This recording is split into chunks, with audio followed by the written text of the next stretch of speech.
श्री स्वामी समर्थ। स्वागत आहे तुमचं माझ्या युट्यूब चॅनलमध्ये। आजचा दिवस तुम्हाला खूप छान सुख समाधानाचा आणि आनंदाचा जाऊ देत ही स्वामींच्या चरणी प्रार्थना करते आणि आज या नवीन व्हिडिओला सुरुवात करते। तर बघा मित्रमैत्रिणींनो, माघ महिन्यातील शुक्ल पक्षातील जया एकादशी जी आहे तर ही एकादशी 29 जानेवारीला आलेली आहे। वार गुरुवार असणार आहे आणि या दिवशी आपल्याला खास करून आपल्या घरामध्ये काही सेवा आणि उपाय देखील करायचे आहेत। तर मग काय करायचं आहे तर पिंपळ वृक्षाला आपल्याला एक वस्तू जी आहे तर ती अर्पण करायची आहे। ही वस्तू अर्पण केल्यामुळे काय होईल तर आपलं जे काय दुःख दारिद्र्य गरिबी आहे तर ती नष्ट होईल आणि आपल्या आर्थिक समस्या हळूहळू करून कमी व्हायला सुरुवात होईल। त्याचबरोबर पैशा संबंधीच्या अडचणी ज्या काय असेल तर त्या थोड्या कमी होतील। त्याचबरोबर आपला जो काही पितृदोष आहे, ग्रह दोष आहे, शनी दोष आहे तर तो सुद्धा दूर होईल। यासाठी आपल्याला पिंपळाच्या झाडाला एक वस्तू जी आहे तर ती आवर्जून अर्पण करायची आहे। त्याचप्रमाणे पिंपळाच्या झाडाखाली एक दिवा जो आहे तर तो देखील आवर्जून लावायचा आहे।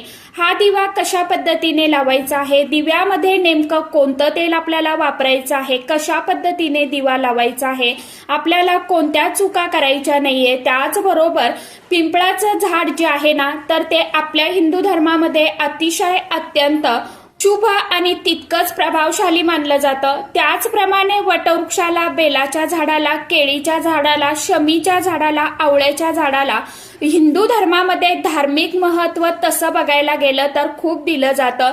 त्याचप्रमाणे पिंपळाच्या झाडाला सुद्धा धार्मिक महत्व आहे। पिंपळाच्या झाडाची पूजा सेवा केल्याने, नियमित पिंपळ वृक्षाला प्रदक्षिणा केल्याने संपत्ती जी आहे तर ती आपल्याला मिळत असते। आपल्या घरामध्ये सुख समाधान वाढत जाते। आणि गौतम बुद्धांपासून अनेक ऋषींनी पिंपळाच्या झाडाखाली ज्ञान प्राप्त केले आहे। पिंपळाच्या मुळामध्ये भगवान श्रीहरी विष्णुदेव आहेत, फांद्यांमध्ये भगवान नारायण आहेत, पानांमध्ये देवहरी आणि फळांमध्ये सर्व देवी देवतांचा निवास आहे। पिंपळ वृक्ष म्हणजे भगवान श्रीहरी विष्णुदेवांचं एक स्वरूप आहे। त्याचप्रमाणे आपल्या पूर्वजांचं आणि तीर्थक्षेत्राचं एक निवासस्थान आहे। पिंपळाचं झाड हे जे आहे तर ते भगवान विष्णू स्वरूप असल्यामुळे माता लक्ष्मीचा देखील त्या पिंपळ वृक्षामध्ये वास आहे। कारण ज्या ठिकाणी भगवान विष्णुदेव आहेत त्या ठिकाणी माता लक्ष्मी ज्या आहेत तर त्या स्वतःहून निवास करत असतात। त्यामुळे या झाडाची पूजा केल्याने भगवान श्रीहरी विष्णुदेव आणि माता लक्ष्मींचा सुद्धा कृपाशीर्वाद जो आहे तर तो प्राप्त होत असतो। एवढंच नाही तर सर्व देवी देवतांचे सुद्धा आपल्याला आशीर्वाद जे आहे तर ते मिळत असतात। अक्षय पुण्याची प्राप्ती होते। आता आपल्याला पिंपळाच्या झाडाला कोणती वस्तू अर्पण करायची आहे ज्यामुळे पितृदोषांपासून आपली सुटका होईल। त्याचप्रमाणे पिंपळाच्या झाडावरती नेहमी शनी महाराजांची छाया असते, त्यामुळे शनी दोष जे आहे तर ते सुद्धा दूर होतील। आणि ही वस्तू आपल्याला कोणत्या वेळेमध्ये अर्पण करायची आहे आपल्याला तर बघा, आता याविषयीची संपूर्ण माहिती आजच्या या नवीन व्हिडिओमध्ये मी तुमच्या बरोबर शेअर करणार आहे। त्यामुळे तुम्ही हा व्हिडिओ स्किप न करता शेवटपर्यंत नक्की बघा। चॅनलवरती तुम्ही जर हा व्हिडिओ पहिल्यांदा बघत असाल तर चॅनलला आवर्जून सबस्क्राईब करा आणि असेच नवनवीन माहितीपूर्ण व्हिडिओ बघण्यासाठी समोरील बेल आयकॉनलाही प्रेस करा। त्यामुळे काय होईल, जेव्हा कधी मी नवीन व्हिडिओ अपलोड करेल तर सर्वात अगोदर त्याचं नोटिफिकेशन तुम्हाला मिळेल आणि तुम्ही एकही व्हिडिओ मिस करणार नाही। कमेंट बॉक्समध्ये ओम नमो भगवते वासुदेवाय नमः हा मंत्र सर्वांनी आवर्जून टाईप करा आणि सर्वांनी कृपा करून व्हिडिओला एक लाईक आणि एक कमेंट आवर्जून करत जावा, इतकीच युट्यूब फॅमिलीकडे विनंती आहे। तर चला माहितीकडे वळूया। तर बघा मित्रमैत्रिणींनो, लक्ष्मी म्हणजे काय तर बघा, दारिद्र्य गरिबी तर हे निवास करत असते आणि म्हणूनच आपल्याला उगवत्या सूर्याच्या अगोदर कधीही पिंपळाच्या झाडाखाली जायचं नाहीये किंवा पूजन देखील करायचं नाहीये। त्यामुळे पिंपळ वृक्षाची पूजा जी आहे तर ती आपल्याला प्रदोष काळामध्ये करायची आहे आणि ज्या काही वस्तू अर्पण करायच्या आहे त्याचबरोबर दिवा लावायचा आहे तर तो प्रदोष काळामध्येच आपल्याला लावायचा आहे। कारण तिन्ही सांजेच्या वेळेला माता लक्ष्मी जी आहे तर ती सगळीकडे भ्रमण करत असते। या वेळेला आपल्याला एक लोटा भरून पाणी घ्यायचं आहे। लोटा तुम्ही पितळेचा घ्या, तांब्याचा घ्या, स्टीलचा घ्या, काही हरकत नाही, चालेल. आपल्याला त्यामध्ये शुद्ध पाणी जे आहे तर ते भरायचं आहे. थोडीशी साखर जी आहे तर ती टाकायची आहे. त्याचबरोबर आपल्याला थोडंसं गाईचं कच्चं दूध जे आहे तर ते देखील त्यामध्ये घालायचं आहे आणि आपल्याला एक कणकेचा चौमुखी दिवा जो आहे ना तर तो बनवून घ्यायचा आहे. आणि कणिक आपण ज्या वेळेस मळतो, कणिक लावतो, तर त्यावेळी आपल्याला त्यामध्ये मीठ चुकूनही घालायचं नाही. चिमूटभर हळद जी आहे तर ती घालायची आहे आणि याचा आपल्याला चौमुखी दिवा तयार करून घ्यायचा आहे. आता ज्यांना चौमुखी दिवा तयार करणं शक्य नसेल तर मग तुम्ही अशा वेळी मातीची पंती घेतली तरी देखील चालणार आहे. चौमुखी दिव्यामध्ये 4 वाती ज्या आहेत तर त्या घालायच्या आहे. यामध्ये आपल्याला मोहरीचंच तेल घालायचं आहे किंवा मग तुम्हाला जर तुमच्याकडे जर तिळाचं तेल असेल तर ते घातलं तरी देखील चालणार आहे. तिळाचं किंवा मोहरीचं तेल घालण्याचा जास्तीत जास्त प्रयत्न करा किंवा मग ज्यांना शक्य नसेल त्यांनी आपण घरामध्ये जे वापरतो ते सुद्धा घालू शकता. आता तुम्हाला हे सर्व पूजेचं साहित्य घ्यायचं आहे. पूजेचं साहित्य जसं की हळदी, कुंकू, अक्षदा, अष्टगंध हे सर्वांनाच माहीत आहे, सांगण्याची काही गरज नाही. पूजेचं ताट आपल्याला एक थाली जी आहे तर ती तयार करायची आहे. त्या ताटामध्ये आपल्याला थोडेसे काळे तीळ, काळे उडीद जे आहे तर ते सुद्धा घ्यायचे आहे. अशा अजून काही एक वस्तू आपण पिंपळाच्या झाडाखाली ठेवू शकता. ही वस्तू कोणती आहे तर ते देखील तुम्हाला समोर चालून व्हिडिओमध्ये मी सांगणारच आहे, त्यामुळे व्हिडिओ स्किप नका करू.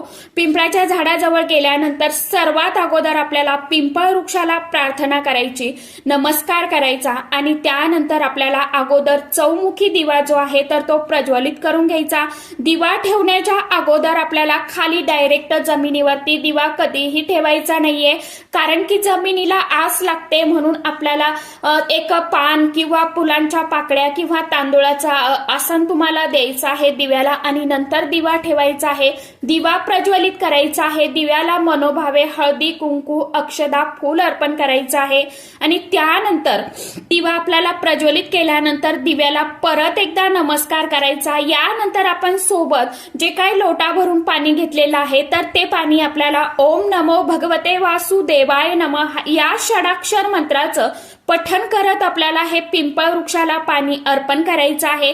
त्यानंतर तुम्हाला हळदी, कुंकू, अक्षदा, अष्टगंध, फूल जे काय आहे तर ते अर्पण करायचं आहे आणि आपण जे काय साखर किंवा खडी साखर किंवा पिवळी मिठाई तुम्ही जर नैवेद्य म्हणून सोबत नेलेली असेल तर तो नैवेद्य म्हणून तुम्हाला तिथे ठेवायचा आहे, अर्थातच अर्पण करायचं आहे आणि धूप अगरबत्ती लावून तुम्हाला ओवाळायचं आहे. यानंतर आपल्याला काळे तीळ आणि काळे उडीद जे आहे तर ते सुद्धा अर्पण करायचे आहे. अगदी चिमूटभर तुम्हाला काळे तीळ आणि काळे उडीद जे आहे तर ते अर्पण करायचे आहे.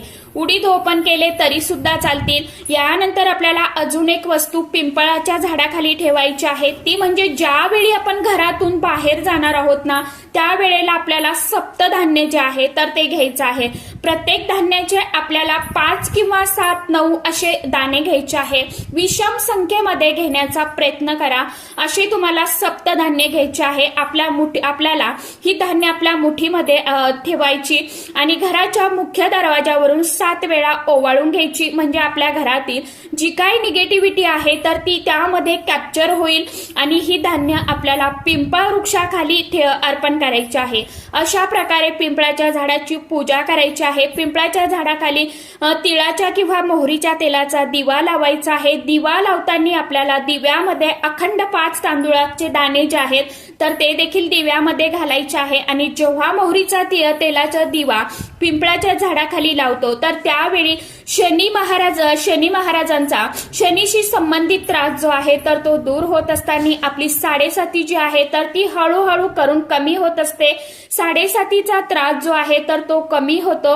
अशा प्रकारे पिंपळ वृक्षाची पूजा करून झाल्यावरती तुम्हाला मनोभावे पिंपळाला दोन्ही हात लावून तुम्हाला तुमची जी काही इच्छा आहे तर ती व्यक्त करायची आहे. त्यानंतर तुम्हाला ओम नमो भगवते वासुदेवाय नमः हा मंत्र पठण करत करत तुम्हाला 11 प्रदक्षिणा करायच्या आहेत. यानंतर परत आपले दोन्ही हात पिंपळ वृक्षाला लावायचे. परत आपला उजवा हात आपल्याला पिंपळ वृक्षाला लावायचा, डावा हात आपल्या हृदयावरती ठेवायचा. परत एकदा इच्छा आपल्याला व्यक्त करायची आणि त्यानंतर माता लक्ष्मीचं आणि भगवान श्रीहरी विष्णुदेवांचं एकदा स्मरण करायचं. 5 मिनिटं आपल्याला त्या झाडाखाली विसावा घ्यायचा, म्हणजे आपल्याला तिथे बसायचं आहे. देवांचं नामस्मरण करायचं आहे आणि आपली जी काय आर्थिक समस्या आहे किंवा एखादी व्यक्ती सतत आजारी पडत असेल किंवा मग घरामध्ये आपल्या पैसा येतोय परंतु तो टिकत नसेल, तर तो सुद्धा आपल्याला जी काय इच्छा असेल, ज्या काय अडचणी समस्या असतील तर त्या तिथे आपल्याला व्यक्त करायच्या आहे आणि सांगायच्या आहे. अशा प्रकारे आपल्याला हा जो उपाय आहे तर तो करायचा आहे. कारण की स्वतः शनिदेवांनी सांगितलेलं आहे की जो कोणी व्यक्ती पिंपळ वृक्षाची पूजा करेल त्याला शनीचा त्रास जो आहे तर तो होणार नाही. यामागे सुद्धा एक छोटीशी आख्यायिका आहे. तर ती आख्यायिका काय असणार आहे बघा. महर्षी ददींनी यांनी जगाच्या हितासाठी आपल्या देहाचा त्याग केला आणि देवराज इंद्रांना अस्थिदान केला.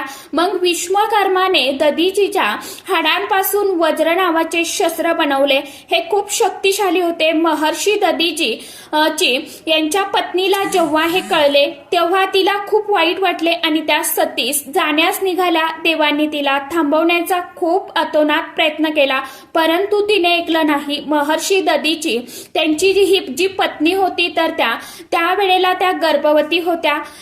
तिच्या गर्भातून आपल्या मुलाला बाहेर काढले आणि पिंपळाच्या झाडाखाली ठेवले. त्यानंतर ती सती गेली आणि ते मूल पिंपळाच्या झाडाखाली पिंपळाची पानं खाऊन जगलं आणि म्हणून त्याला पिपलाद ऋषी असं देखील नाव पडलं. आणि हे पिपलाद ऋषी जे आहेत तर त्यांनी अत्यंत कठोर तपश्चर्या केली. त्यांनी ब्रह्मदेवांची तपश्चर्या केली. यानंतर त्यांना समजले की आपले वडील हे शनी दशेमुळे मरण पावले. त्यावेळी त्यांनी ब्रह्मदेवाच्या आशीर्वादाने ब्रह्मादंड जो प्राप्त केला होता तर त्याचा वापर करून शनिदेवांना शिक्षा दिली आणि शनिदेवांनी पिपलाद ऋषींची माफी मागितली आणि वचन दिलं की जो कोणी पिंपळ वृक्षाची मनोभावे पूजा करेल त्याला शनी 7.5चा त्रास होणार नाही. अशी देखील आख्यायिका थोडक्यात मी तुमच्या बरोबर शेअर केलेली आहे. ज्यामुळे पिंपळ वृक्षाची पूजा केल्यामुळे शनीचा त्रास जो आहे तर तो आपल्याला होत नाही आणि म्हणून आपण ज्या काही समस्या आहेत तर त्या दूर होण्यासाठी, त्याचप्रमाणे आपला शनी दोष पितृदोष संपण्यासाठी आपल्याला पिंपळ वृक्षाची पूजा जी आहे तर ती आवर्जून गुरुवारी व विजया एकादशीच्या दिवशी प्रदोष काळामध्ये सांगितलेली जी काय पूजा आहे, सेवा आहे तर ती तुम्हाला गुरुवारी प्रदोष काळामध्ये म्हणजे संध्याकाळच्या वेळेला आवर्जून करायची आहे. कृपा करून परत एकदा सांगते, सकाळी कोणीही उपाय सेवा करू नका, पिंपळ वृक्षाखाली जाऊ नका. संध्याकाळी प्रदोष काळ केव्हा सुरू होतो तर 5:30च्या नंतर प्रदोष काळ जो आहे तर तो सुरू होत असतो आणि या प्रदोष काळामध्येच तुम्हाला पूजा करायची आहे. तुम्ही 7:30 पर्यंत प्रदोष काळ असतो. त्यानंतरही तुम्ही अगदी 10 वाजेपर्यंत जवळपास जर कुठं तुमच्या पिंपळ वृक्ष असेल तर तुम्ही पूजा करू शकता. फक्त 5:30च्या नंतर संध्याकाळच्या वेळेला तुम्हाला पूजा करण्याचा जास्तीत जास्त प्रयत्न करायचा आहे. तर आशा करते सांगितल्याप्रमाणे व्हिडिओमध्ये माहिती तुम्हाला समजलीच असेल. ज्यांना काही अडचण असेल, ज्यांना काही समजलं नसेल त्यांनी कमेंट बॉक्समध्ये विचारू शकता. कमेंट बॉक्समध्ये परत एकदा सांगते, ओम नमो भगवते वासुदेवाय नमः हा मंत्र सर्वांनी आवर्जून टाईप करा. व्हिडिओला जास्तीत जास्त लाईक करा आणि व्हिडिओला कृपा करून हाईप देखील देत जावा. तर चला, आजच्या व्हिडिओमध्ये इतकीच माहिती होती. कशी वाटली नक्की सांगा. व्हिडिओ आवडला तर चॅनलला आवर्जून लाईक, शेअर, सबस्क्राईब जरूर करा. परत भेटूया नवीन माहितीसोबत, नवीन व्हिडिओसोबत. तोपर्यंत सर्व माझ्या युट्यूब परिवाराला श्री स्वामी समर्थ.